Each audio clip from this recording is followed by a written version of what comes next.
muitas vezes está relacionado, né, a essa imagem que vocês estão vendo aqui, ou seja, a justiça, né? A ética e a moral, elas podem se relacionar a esse tema da justiça, mas não significam a mesma coisa, tá? A gente vai fazer nessa aula, então, uma distinção entre ética e moral, entender ali o conceito de cada uma, né, para poder fazer uma diferenciação, para poder fazer ali uma conceitografia mais bem organizada desses temas que têm significados diferentes, tá? Mas antes de passar para a nossa aula, pode curtir aí o nosso canal, pode clicar no sininho para vocês receberem uma notificação toda vez que uma aula nova for postada.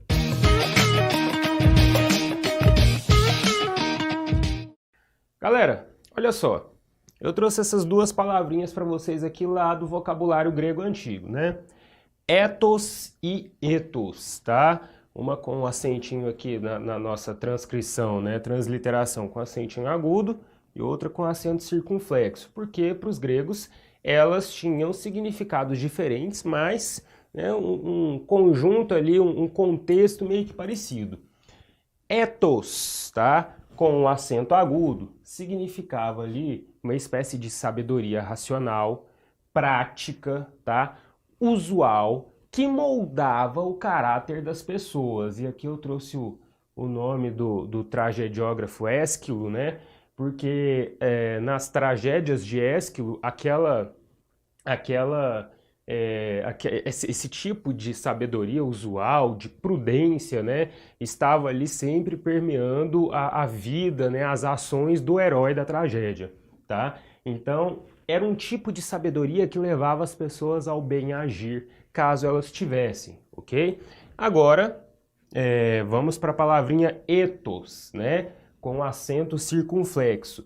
Ethos, pessoal, já vai ter o significado ali de costumes, hábitos, tá? Os hábitos de uma sociedade. E aqui, né, Homero, que escreveu ali as epopeias, né, que narram um período da Grécia Antiga que não se tem dados historiográficos precisos, porque esses hábitos, né, era aquilo que fazia parte, que compunha a cultura daquele povo. Então, esse ethos vai ter sentido de hábito, de costume, né, de hábitos culturais, de formação de costume de uma sociedade, tá?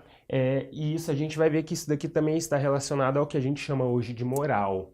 Mas primeiro, vamos falar aqui de mores ou mores, tá? Essas duas, elas não têm necessariamente um significado diferente, tá, gente? São duas formas de escrever da mesma palavra do latim. Acontece que ethos e ethos poderia ser traduzido ali no latim para mores, tá?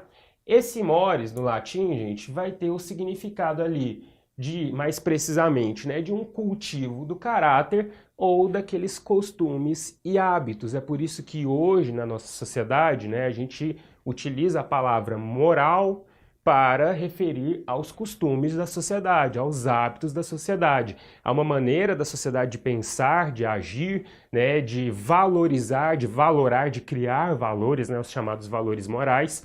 Então, quando a gente utiliza frases como tenha moral, né, ou atacou a moral e os bons costumes, a gente está falando disso, né, desse caráter de costumes e hábitos, tá? Então, vamos lembrar, para os gregos antigos, para os povos antigos, né, você tinha ali as palavras ethos e ethos, tá, que eram traduzidas na sua forma latim para mores, ou seja, os significados eram quase os mesmos. Pessoal, agora hoje a gente já tem algumas maneiras ali, algumas distinções entre essas palavras, né?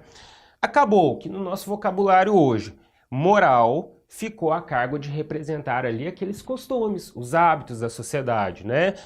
Seria o caráter aqui de ethos, tá? Ou um dos sentidos de mores no latim. Ao passo que ética, ela virou muito mais que isso, porque a ética ela atua como uma fundamentação, uma espécie de fundamentação filosófica da moral, né? Como se fosse uma ciência moral, como se fosse um campo do saber que devesse atuar ali diretamente para tentar descobrir, para tentar esclarecer, né, as nuances da moral para tentar entender o que se pode haver, por exemplo, uma espécie de moral universal para trazer as problematizações acerca da moral. Então a ética, né, dentro da história da filosofia, essa empreitada aí começa lá com Aristóteles na sua Ética Nicômaco, né, passa por Kant, passa por Nietzsche na contemporaneidade. Ela vai tentar esclarecer, então, o que seria essa moral e tentar estabelecer morais, no caso de Kant, por exemplo, uma moral, uma espécie de moral universal, no caso dos utilitaristas, né, uma fórmula moral para sempre agir bem, ou no caso de Nietzsche ali, simplesmente uma crítica do que o ser humano fez com a moral a partir dos valores gregos antigos e a partir do cristianismo.